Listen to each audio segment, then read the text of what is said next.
यशोमती मैया के नंद लाला।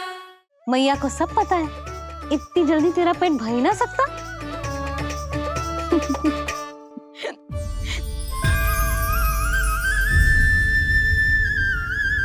ये क्या है लल्ला? ये क्या था तेरे मुंह में, दिखा। ओहो, मैं तो भूल ही गया था कि मेरे भीतर ही तो सारी सृष्टि समाई हुई है। मैया ने उसकी झलक देख ली, अब क्या होगा? क्या हुआ यशोदा? सुनो जी, हमारे लल्ला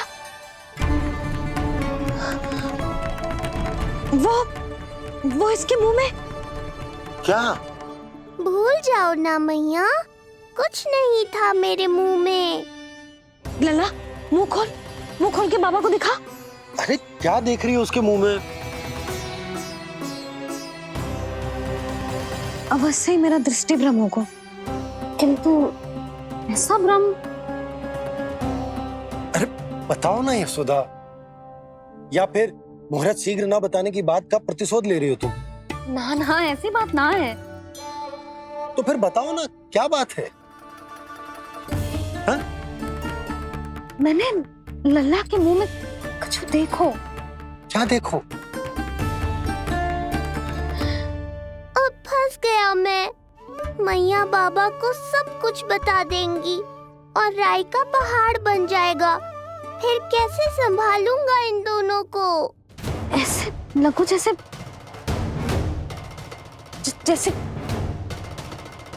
पूरा का पूरा ब्रह्मांड। ब्रह्मांड लल्ला के मुंह में। अच्छा, तुम मेरा मुंह देखो। हाँ।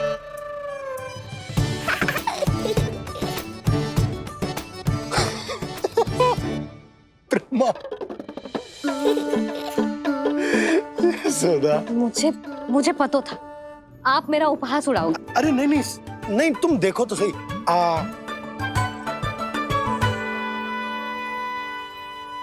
ब्रह्मांड ना सही, गोकुल तो दिखना चाहिए। अरे गोकुल को राजा हूं मैं, है कि ना? है? देखो, अरे देखो। धन्यवाद बाबा, आपने इस बात को गंभीरता से नहीं लिया, इसलिए अब मैया भी नहीं लेंगी। आज तो बचा लिया आपने। आज के बाद ना आपको कुछ बताऊंगी ही ना। आप जाओ, नामकरण उत्सव की तैयारी करो। और हाँ, इस बार भी उत्सव छोटा ही करना है, जो तो मत ही बोलना आप। हाँ। अब इसे कैसे समझाऊं कि हम कोई भी उत्सव बड़ा ना कर सकते? व्यर्थ ही कंस की दृष्टि पड़ जाएगी हम पर।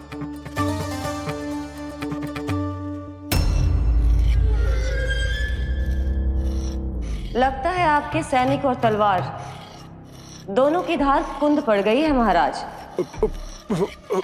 महाराज, मुझे भय था कि कहीं ऋषि गर्ग मुझे श्राप ना दे दे।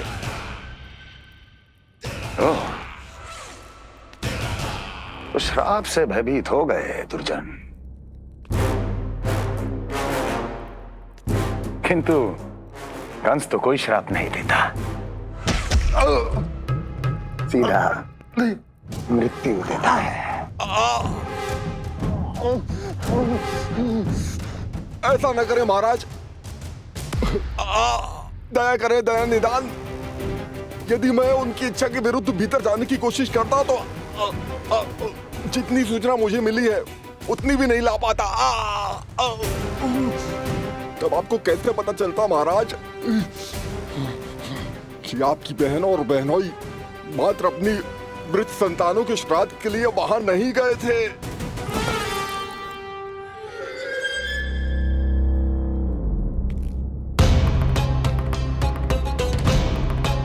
आगे बोलो। पूरी तरह तो नहीं सुन पाया महाराज, किंतु मैंने स्वयं अपने नेत्रों से देखा है महाराज। राजकुमारी देवकी ने ऋषि गर्ग के हाथ में कुछ दिया था। ये सत्य है महाराज, और ऋषि गर्ग ने उन दोनों को वचन भी दिया था। सही समय की प्रतीक्षा कीजिए राजन, आपके दोनों कार्य पूर्ण होंगे। महाराज, मैं आपका सबसे विश्वसनीय सेवक हूं। आपके हर आदेश का पालन करना मेरा अधिकार है और मैंने अपने अधिकारों का पालन किया भी है महाराज। किंतु फिर भी यदि मेरी ओर से कोई भूल हुई हो, मुझे क्षमा करे दयानिदान, मुझे क्षमा करे। इसका अर्थ है कि उत्कच सही कह रहा था। वो दोनों अवश्य ही कोई ना कोई षड्यंत्र रच रहे हैं मेरे विरुद्ध। समय आ गया है, अब मुझे किसी ऐसे की खोज करनी होगी जो उतना ही शक्तिशाली हो जितनी की मेरी ये तलवार।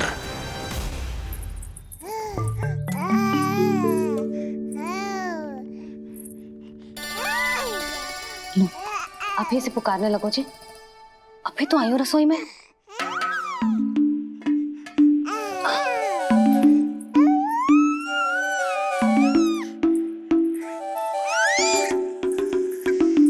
शीघ्र ही तुझे भी अपने बाबा का हाथ बटाना पड़ेगा, समझ रहे हो ना?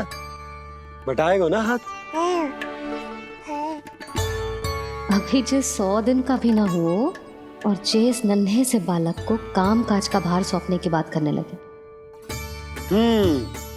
काम का नाम सुनते ही मुख से स्वर ना निकल रहे तेरे। अभी तो बड़ा ऊ कर रहा था। बता, हाथ बटाएगो कि ना? अरे बता ना।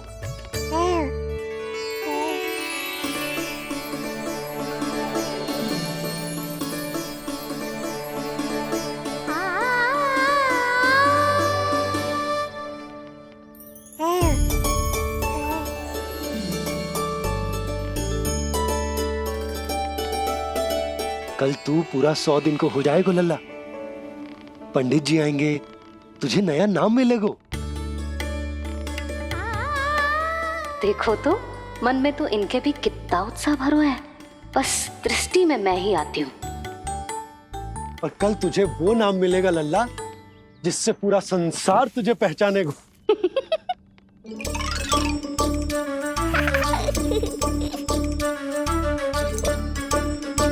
अब लल्ला, कितना कार्य शेष है और तूने मुझे बातों में लगा लियो।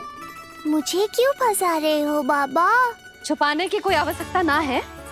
जितनी उत्साहित मैं हूँ उतने ही उत्साहित आप भी हो इसके नामकरण को लेके, पता है मुझे। लल्ला के नामकरण पे उसके बाबा उत्साहित ना होंगे? बिल्कुल होंगे, इसीलिए तो कह रही हूँ अपना उत्साह बांटो अपने लल्ला के साथ। मैं अभी आई। अच्छा, ऐसे तो तुम लल्ला को छोड़ के कहीं ना जाती। अभी कहाँ चली? रोहिणी जिज्जी के पास, और कहाँ? लल्ला और उसके दाव के नामकरण की तैयारी करनी है कि ना? कितने लोगों को आमंत्रित करना है, कितने प्रकार की मिठाइयां बनानी है, ढोल वाले को कितने बजे का समय देना है, ये सब सुनिश्चित करना है ना, ताकि जे उत्सव गोकुल का सबसे बड़ा उत्सव हो। अरे सूची देनी है जिज्जी को।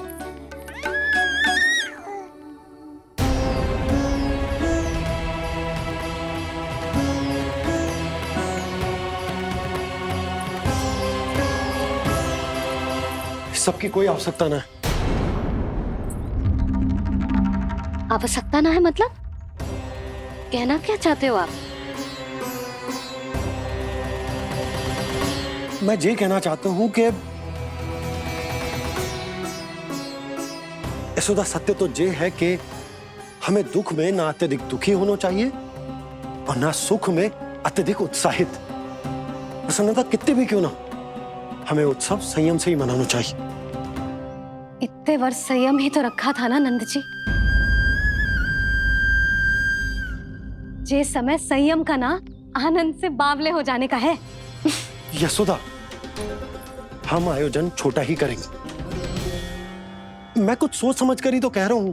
पर क्यों? मुझे भी तो समझाओ। हर बात समझाने की ना होती है यशोदा। अच्छा, पति पत्नी में भेद हो तो है? ठीक,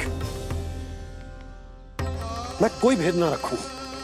जो भी अब तक मैंने तुम्हें ना बताया है वो सब बताऊं। ओहो, क्या कर रहे हो बाबा? कंस के बारे में कुछ बता मत देना मैया को।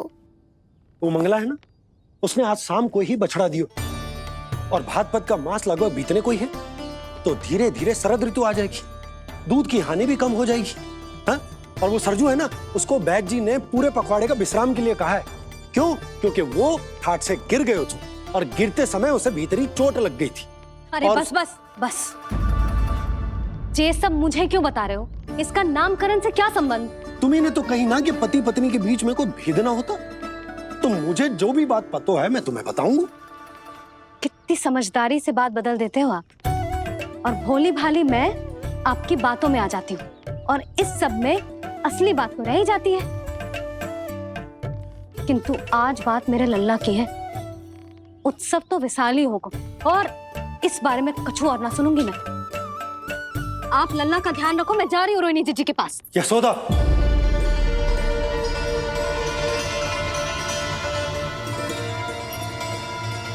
बात केवल सुनने की ना होती, उसे समझना भी पड़ता है।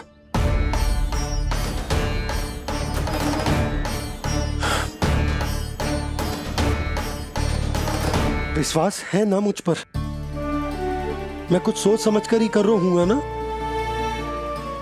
उत्सव तो छोटा ही होगा,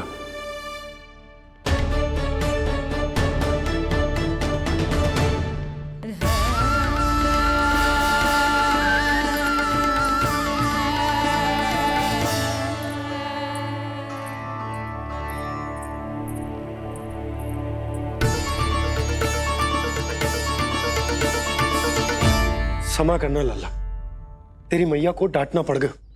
आपको मेरी सुरक्षा की चिंता है बाबा, समझता हूँ मैं, इसलिए आपने ये निर्णय लिया है। समझ में नहीं आता, कब कौन सा निर्णय क्यों लेते हैं आप? यदि कंस को समझना इतना आसान होता तो कंस नहीं होता। ये नया सिंहासन उसके लिए है जो मेरा विश्वास पात्र बनेगा। मेरे दाहिने हाथ की तरह मेरे मन के सबसे निकट होगा वो। मंत्री परिषद में विशेष स्थान की प्राप्ति होगी। मेरे बाद पूरे राज्य के लिए उसी का वचन होगा। शासन। किंतु ये अधिकार केवल उसे प्राप्त होगा जो मेरी परीक्षा में उत्तीर्ण होगा,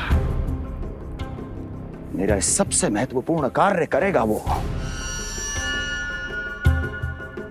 इसलिए जाओ,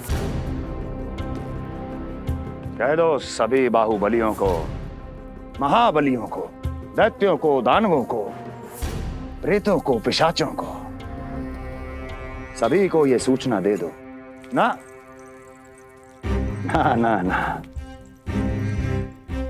सूचना नहीं, चुनौती दो कि यदि साहस है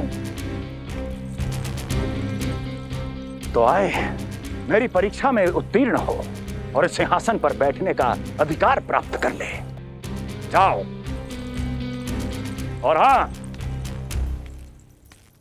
ये अवश्य कहना कि केवल वही आए जिनके हृदय में साहस का ज्वालामुखी धधकता हो, जिनकी तलवारें पर्वतों का सीना चीरने को व्याकुल हो, जिनकी संकल्प शक्ति इतनी दृढ़ हो कि मृत्यु से टक्कर ले लें।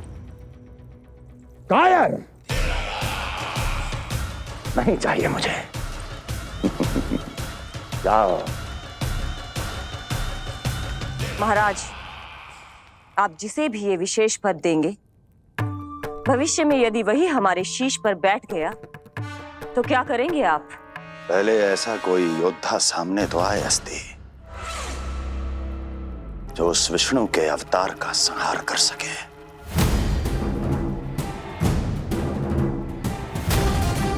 और जहां तक प्रश्न है हमारे शीश पर बैठने का, तो स्मरण रखो अस्ति,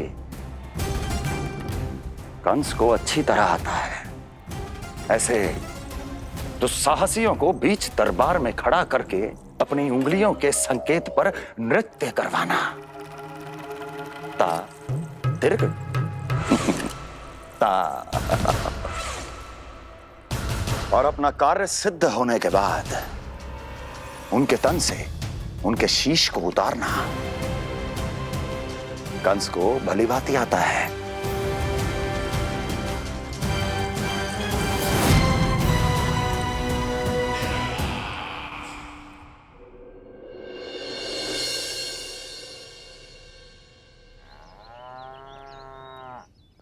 पूरे 100 दिन का होगा हुआ तो लल्ला, कम से कम 100 व्यक्ति तो आने चाहिए थे ना तेरे और तेरे दाऊ के नामकरण में। हाँ, अब तुम मुस्कुरा क्या रहो है? तू ही बता, जे भवन देख के लग रहा है कि यहाँ कोई उत्सव है? बिना अतिथियों के कैसा उत्सव और कैसा आनंद, तू ही बता। पर मैं करूं भी तो क्या?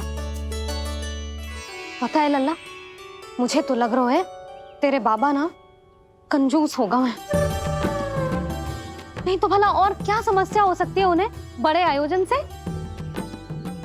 अरे गोकुल के राजा का लल्ला है तू, राजकुमार। यदि तेरा आयोजन बड़ा ना होगो तो भला किसका होगो?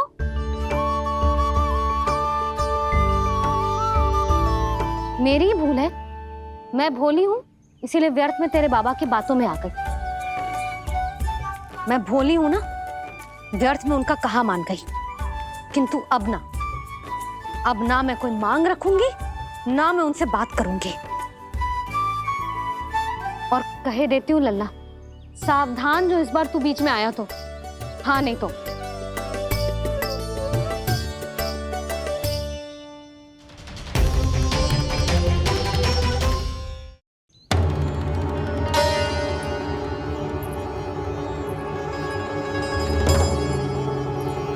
क्या होगा? हाँ, सब ठीक तो है ना? आप इतनी चिंता में क्यों हो जी? कुछ बुरी सूचना तो ना मिली? अब जे मत कहना कि जे भी मुझसे छुपाना पड़ेगा। जो भी है मुझे बताओ। पंडित सदानंद जी महाराज वो नामकरण के लिए ना आ सके। उनकी बिटिया के पांव भारी, उसे लिवाने वो समझाने गए। ये तो शुभ समाचार है।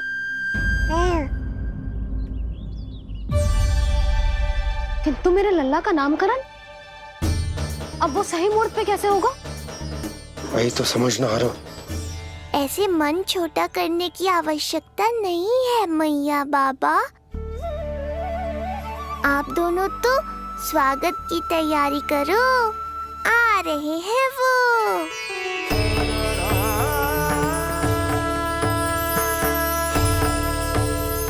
लो, आ गए वो जिनकी मुझे प्रतीक्षा थी। आप दोनों व्यर्थ ही चिंता कर रहे थे।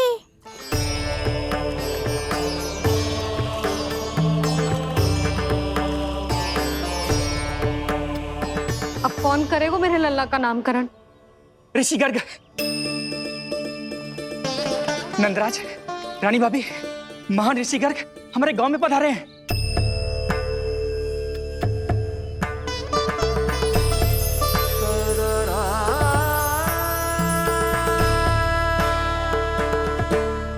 ऋषि गर्ग गोकुल में? हाँ नंदराज, और कह रहे थे उन्हें यादव राज वासुदेव जी ने भेजो है रानी जी के पास। अरे तो तुम लोग खड़े खड़े क्या देख रहे हो? जाओ उनके सत्कार की तैयारी करो। जी यशोदा, उनके स्वागत की तैयारी करो। सुनो जी, वो तो यादवों के कुलगुरु है ना, रोहिणी जीजी के यहाँ आए हैं, हमारे यहाँ आएंगे। आप देखती जाओ मैया, वो सीधे हमारे घर ही आएंगे।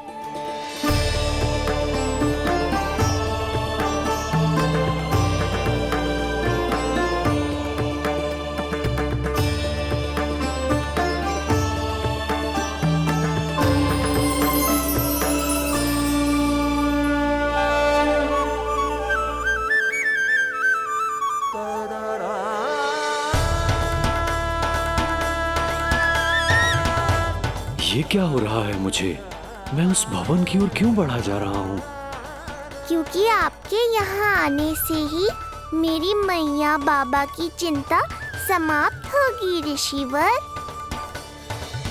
ये बात तो मैं न जानता, परंतु मुझे जाकर उनको स्वागत करना चाहिए।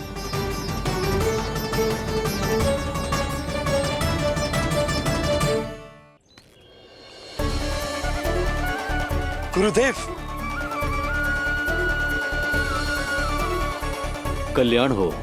भगवान श्री नारायण के महान भक्त आज हमारे गांव में पधारे। हमारा जीवन सफल है गयो आज। वो भवन आपका है नंदराज? आपके शुभ चरण पड़ेंगे तो हमारा जय भवन पवित्र हो जाएगा। इतने बड़ी ऋषि अगर हमारे घर पधारेंगे तो हमारे तो भाग्य ही संवर जाएंगे। मैया आपके दर्शन को तरस रही है ऋषिवर। संकोच मत कीजिए, अब आप ही जाइए। पधारिए गुरुदेव। न जाने क्यों मेरे पांव अपने आप ही आपकी भवन की तरफ जाने को व्याकुल है नंदराज। पधारिए गुरुदेव, आइए।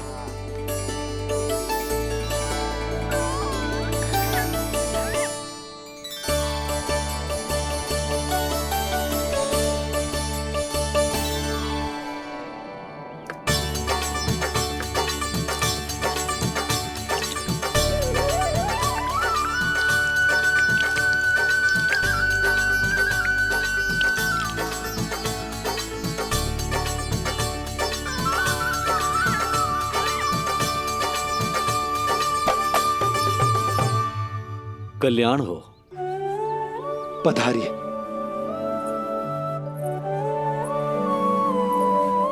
आया तो था मैं रानी रोहिणी के भवन में, पर पता नहीं कैसे यहाँ खींचा चला आया। विराजिए गुरुदेव। महाराज, आप इसे भी रोहिणी जिज्जी का ही घर समझिए। मैं अब भी बुलाकर लाती हूँ। महाराज, ये हमारा सौभाग्य है कि आपने यहाँ आना स्वीकार किया। कहिए, क्या सेवा करूं मैं आपकी? मुझे आपके भाई वासुदेव ने भेजा है नंदराज।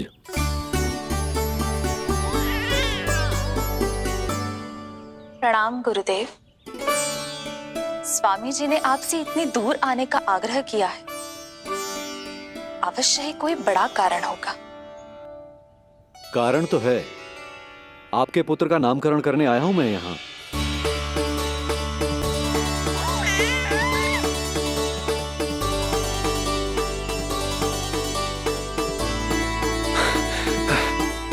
ऋषिवर, तब तो आप अत्यंत ही शुभ दिन पधारे।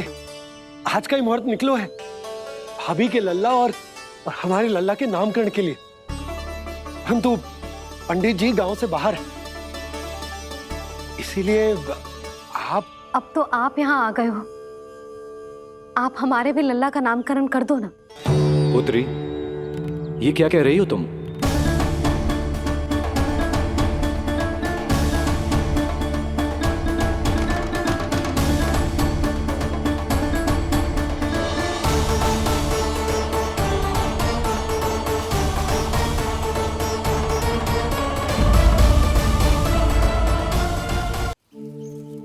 आप हमारे भी लल्ला का नामकरण कर दो ना। पुत्री, ये क्या कह रही हो तुम? विनती कर रही हूँ, और मेरी जे आग्रह अस्वीकार मत ही करो। आप दोनों भाइयों का नामकरण एक साथ हो जाएगा।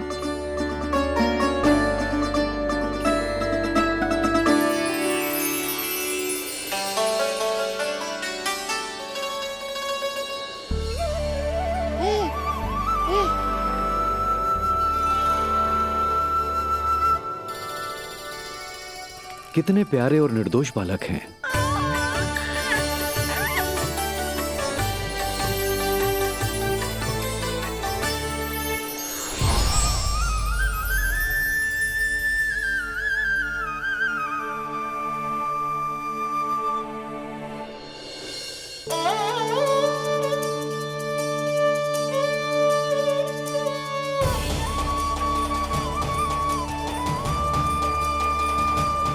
इन दोनों को देखकर गुरुदेव की आंखों में आंसू क्यों आ गए?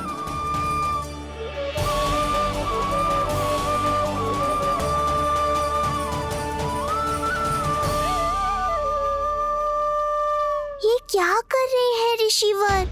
संभालिए अपने आप को, नहीं तो मेरा रहस्य खुल जाएगा आज।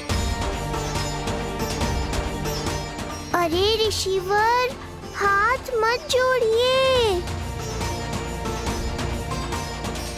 इससे पहले कि गड़बड़ हो जाए, अपनी नमस्कार मुद्रा को आशीर्वाद मुद्रा में बदल दीजिए। बात को समझिए।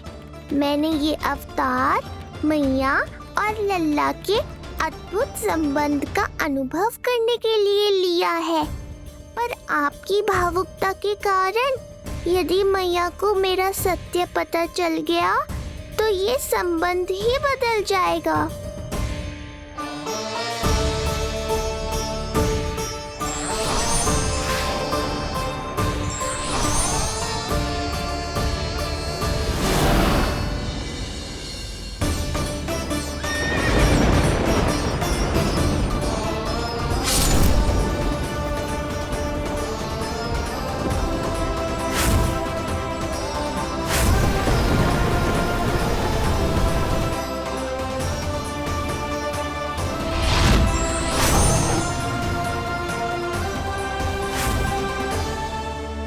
अब आप सब कुछ जान चुके हैं ऋषिवर, इसलिए अब मेरे सामने हाथ जोड़कर मेरे सत्य को उजागर मत कीजिए। अपने शिष्य वसुदेव के पुत्र के रूप में मुझे आशीर्वाद दीजिए।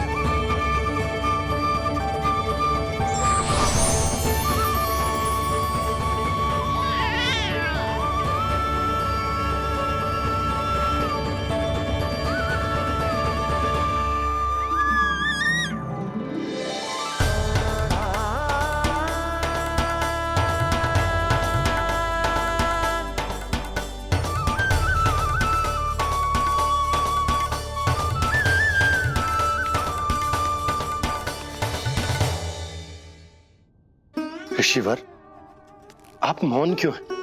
और आपकी आंखों में आंसू?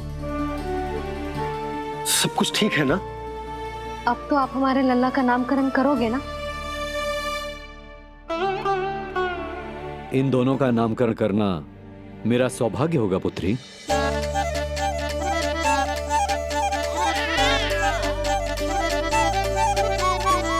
परंतु ये गोपनीय रूप से करना होगा।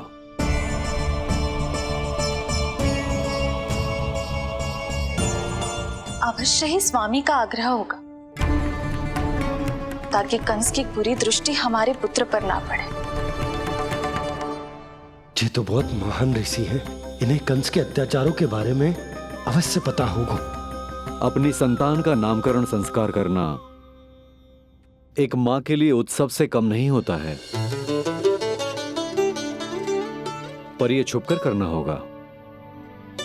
आप दोनों को स्वीकार तो है ना? जैसी आपकी आज्ञा गुरुदेव। स्वीकार है गुरुदेव।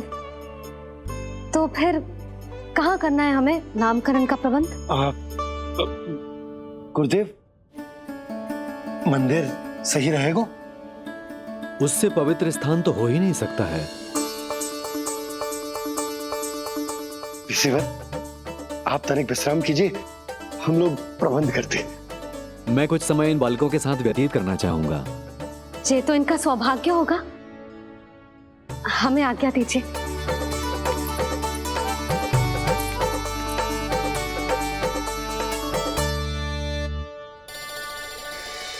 प्रभु, स्वयं भगवान होकर भी आपको बंदी गृह में जन्म लेना पड़ा।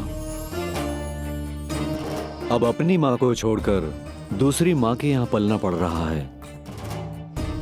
जब से गोकुल आए हैं छुप छुप कर रहना पड़ रहा है।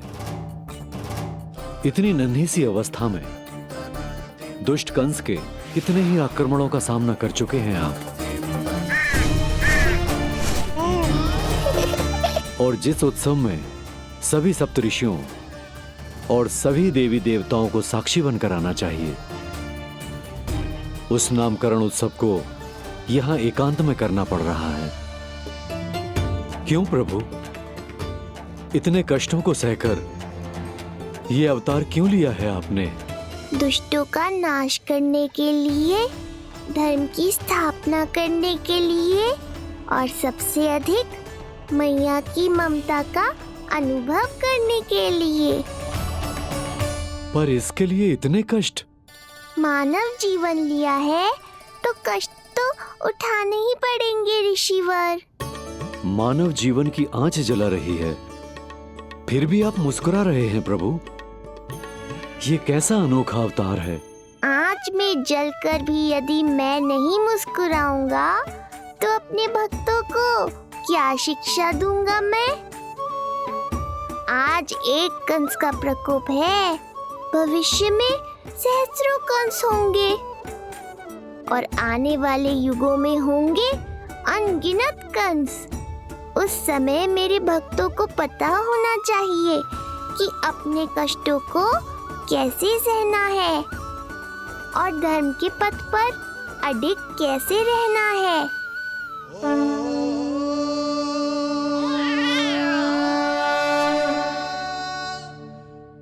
आप धन्य हैं प्रभु। देखा अस्ति, जब सिंह दहाड़ता है तो वन के सभी जीव जंतु इकट्ठे हो ही जाते हैं। वो सब जो मेरा विश्वास पात्र होने का अधिकार और ये सिंहासन पाना चाहते हैं, सामने आए। बुद्धि के बिना बल अपंग होता है महाराज, और मेरे पास बुद्धि और बल दोनों हैं। आप केवल आदेश दीजिए किसका संहार करना है।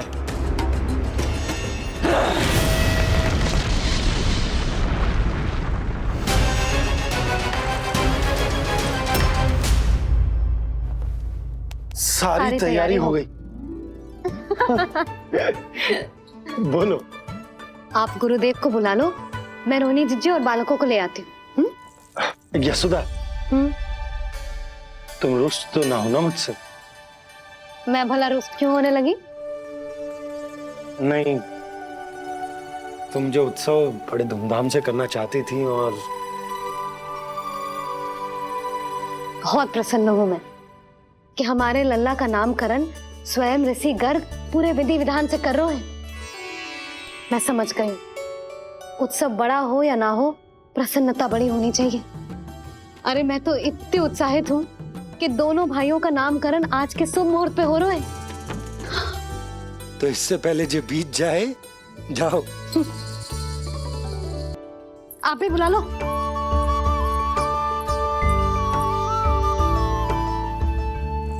यहाँ सब के सब एक से बढ़कर एक है, तो फिर अपने कार्य के लिए किसका चुनाव सबसे पहले करूं? मेरा सामर्थ्य तो आपने अभी तक देखा ही नहीं महाराज। चुटकी बजाकर शत्रुओं का विनाश कर सकता हूं मैं।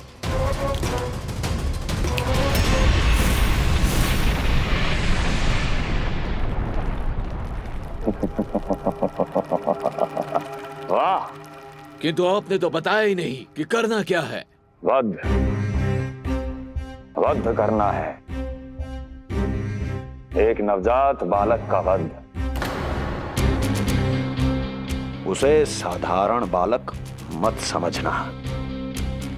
गोकुल में नंद के घर पल रहा वो बालक विष्णु का अवतार है।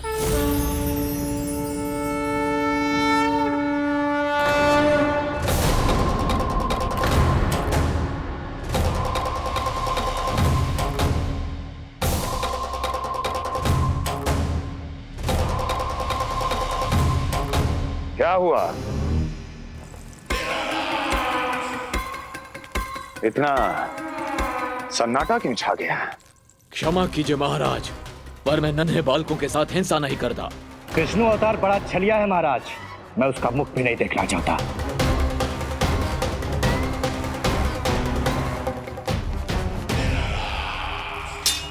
गाने दो इन्हें। वैसे भी इस सिंहासन के लिए मुझे कायरों की कोई आवश्यकता नहीं, जाने दो।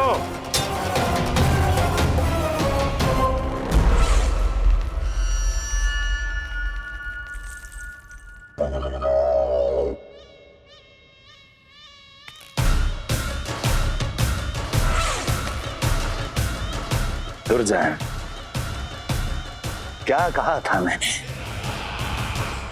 मैंने कहा था केवल वही आए जिनके हृदय में साहस का ज्वालामुखी धधकता हो, जिनकी तलवारें पर्वतों का सीना चीरने के लिए व्याकुल हो, जिनकी संकल्प शक्ति इतनी दृढ़ हो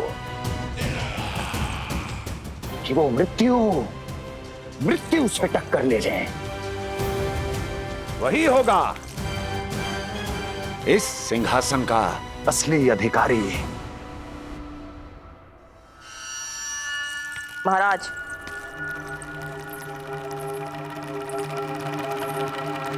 ना तो आपके दिए इस सम्मान का कोई मूल्य रह गया है और ना ही आपके भय का। अभी अभी आपने ही कहा था ना कि जब वन में कोई सिंह दहाड़ता है तो उस वन के सभी जीव जंतु एक जगह एकत्रित हो जाते हैं, परंतु उसी वन में जब कोई बब्बर सिंह दहाड़ता है तो वही जीव जंतु भय के मारे इधर उधर भागने लगते हैं। निश्चित ही वो बालक इन सब के लिए बब्बर सिंह बन चुका है। उसका भय हमारे साम्राज्य की नींव हिला रहा है महाराज।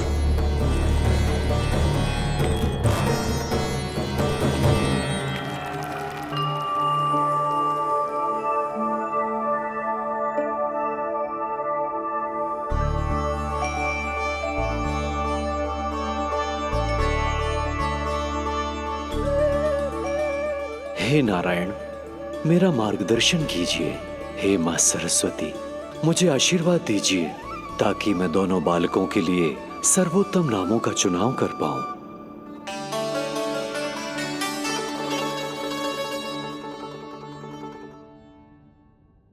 आपके पुत्र को बड़े भाई के कर्तव्य का निर्वाह करना है और इस दायित्व को प्रभु श्री राम से अच्छा किसने निभाया है? जैसा अटूट संबंध उनका अपने भाइयों के साथ था, मैं श्री नारायण से प्रार्थना करता हूं कि वैसा ही प्रेमपूर्ण संबंध इसका भी अपने छोटे भाई के साथ हो।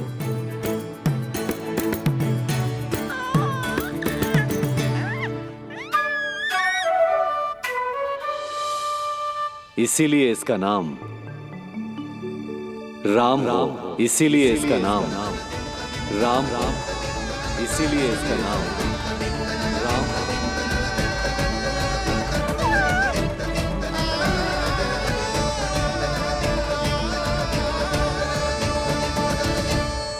बड़े भाई में आदर्श, न्याय, संकल्प बल के साथ साथ शारीरिक बल भी होना चाहिए। मैं देख पा रहा हूं ये बालक इन सब बलों के लिए जाना जाएगा।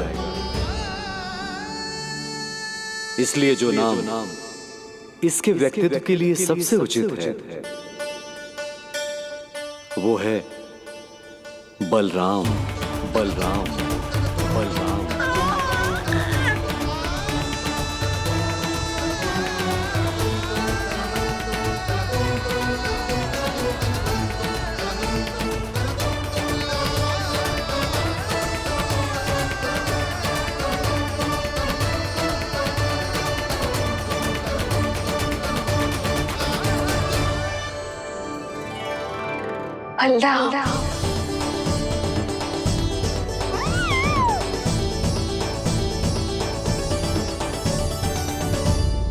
तो फिर उसका नाम बल राम रखना। कैसा अद्भुत संयोग है रिसीवर।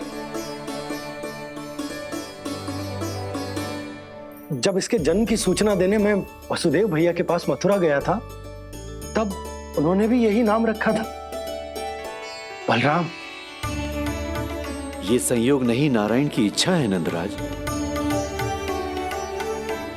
बलराम से अधिक उपयुक्त नाम इस बलराम के लिए कुछ और हो ही नहीं सकता है। पर मैं तो दाऊ कहकर ही बुलाऊंगा इन्हें, बलदाऊ।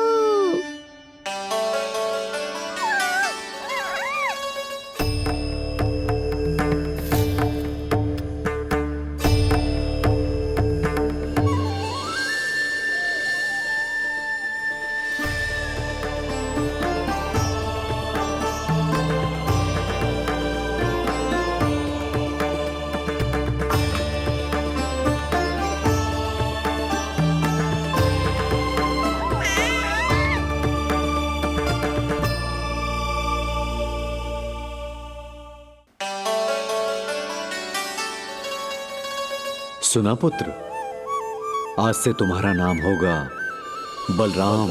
बलराम बलराम।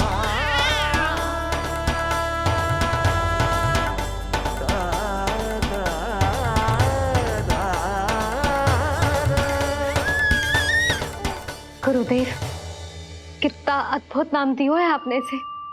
अब मेरे लल्ला को भी ऐसा ही कोई उत्तम सा नाम दे दो।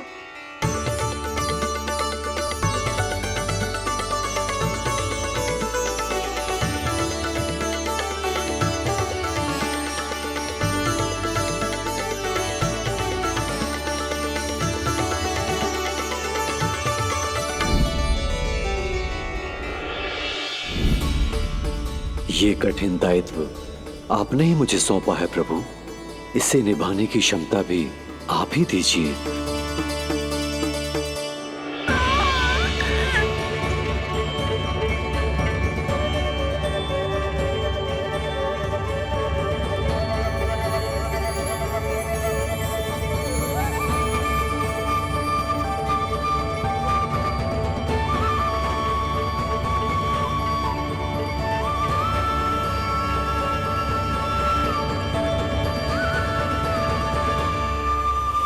कृष्ण कृष्ण कृष्ण कृष्ण कृष्ण कृष्ण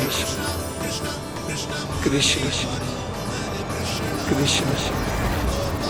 कृष्ण कृष्ण।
कृष्ण कोई साधारण शब्द नहीं है,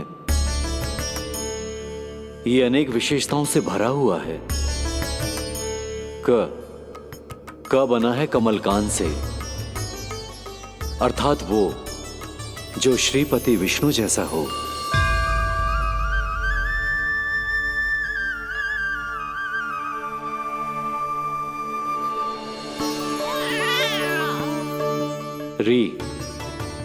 री की उत्पत्ति हुई है श्री राम से, अर्थात वो जो सबके हृदय में बस जाए। ऐश्वर्य के स्वामी विष्णु के लिए, अर्थात वो जो समृद्धि लेकर आए।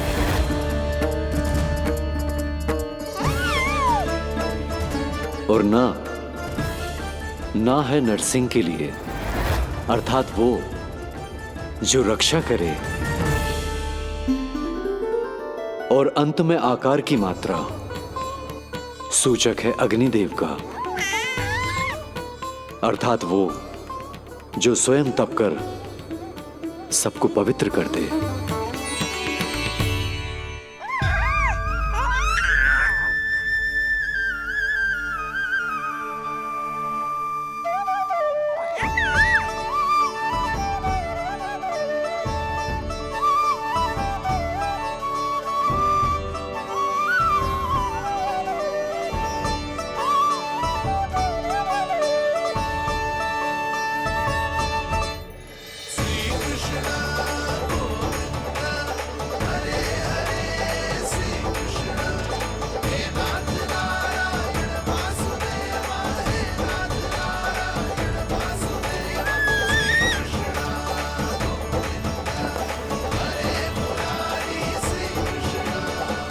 आज से तुम्हें सारा संसार जिस नाम से पहचानेगा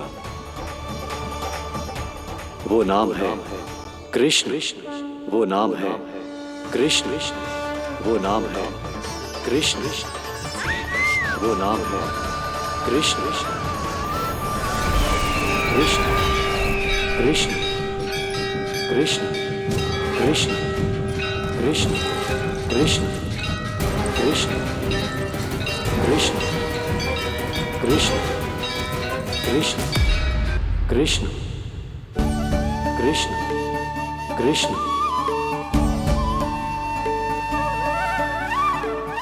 यशोमती मैया के नंद लाला, यशोमती मैया के नंद लाला। असुरी कार्य करने वालों के लिए कृष्ण नाम का अर्थ एक और भी होगा। वो घनी अंधेरी रात जिसमें इसने जन्म लिया, पर इससे जो प्रेम करते हैं उन सभी के लिए कृष्ण नाम का अर्थ होगा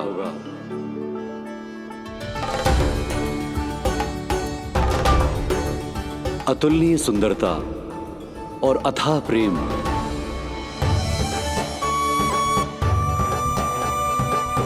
इन दोनों विशेषताओं का साक्षात स्वरूप होगा ये